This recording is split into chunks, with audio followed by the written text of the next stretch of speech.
Bonjour à tout le monde, ici Jean-Claude Célie, guérisseur, magnétiseur en Suisse. J'espère que vous êtes bien abonné à ma chaîne YouTube car cela vous permet de recevoir d'excellentes énergies. Merci aussi de partager et de liker cette vidéo. Et sous ces dernières, vous trouverez des liens utiles comme mon site internet ainsi qu'un numéro de téléphone pour me contacter. Sans plus tarder, nous allons parler des synchronicités dans la vie quotidienne.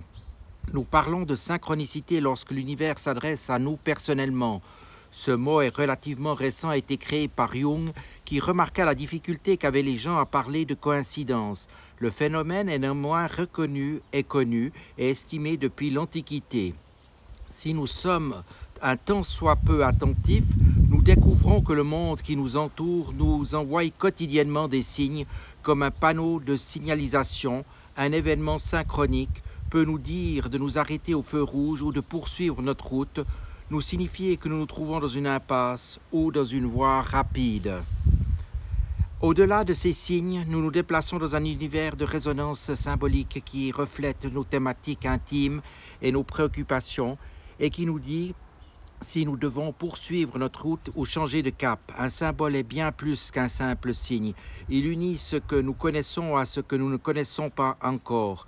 La synchronicité nous éveille et nous amène à vivre dans certains ordres les événements dissimulés dans le sous-sol de notre univers et de nos vies. Une coïncidence est soumise au croisement des forces intemporelles avec l'énergie temporelle, à ce qui se cache sous et derrière les événements que nous percevons dans notre champ de perception. Lorsque nous ressentons face à une coïncidence une puissance sacrée ou une force supérieure, nous pouvons dire qu'il y a synchronicité. Celles-ci peuvent vous démanger ou vous frapper ou encore vous couper le souffle ou vous faire bondir de bonheur. Elles peuvent vous arracher des frissons glacés ou brûlants, évoquer une caresse sur l'épaule, un baiser sur la joue ou un coup de couteau au creux des reins. Ces sensations constituent des indices et la plupart des personnes peuvent par exemple se dire « Je dis merci, je suis motivé pour rester vigilant et présent ». Je frissonne, je sens le monde basculer et je dis que c'est incroyable. Je ris, j'attends et je dis oui et merci. J'ai le sentiment d'être sur le bon chemin connecté. Je me dis finalement, quelqu'un m'écoute.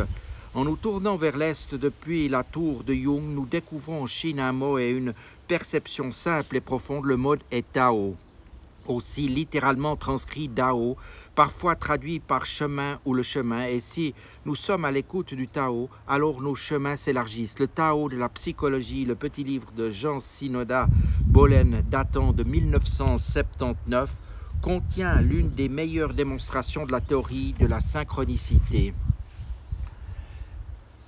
La synchronicité est son alter ego.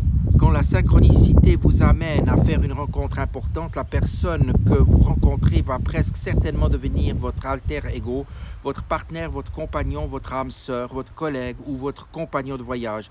Sur les routes de la vie, la synchronicité peut jouer l'entremetteuse en arrangeant le premier rendez-vous ou utiliser un lien existant pour démontrer que cette personne est plus importante que vous ne l'imaginez. Vous rencontrez quelqu'un par hasard et vous pressentez que c'est inéluctable. Vous rencontrez quelqu'un d'une manière ordinaire, mais la synchronicité entre en jeu et vous souffle que cette relation va dépasser ce que vous imaginez. Quelque part, votre vie et quelqu'un y entre, peut-être au même endroit, au même moment. Certaines règles peuvent être mises en place pour faire une rencontre fortuite intéressante en présence d'une autre personne et observer votre champ énergétique et déterminer si sa présence a modifié quelque chose. Rechercher un sentiment de déjà-vu et de toute ressemblance entre ces personnes, une situation ou un rêve.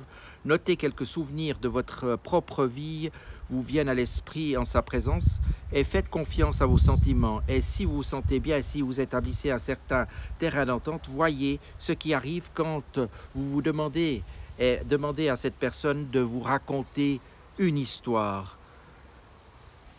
Voilà, je vous remercie infiniment de votre attention et vous dis à tout bientôt.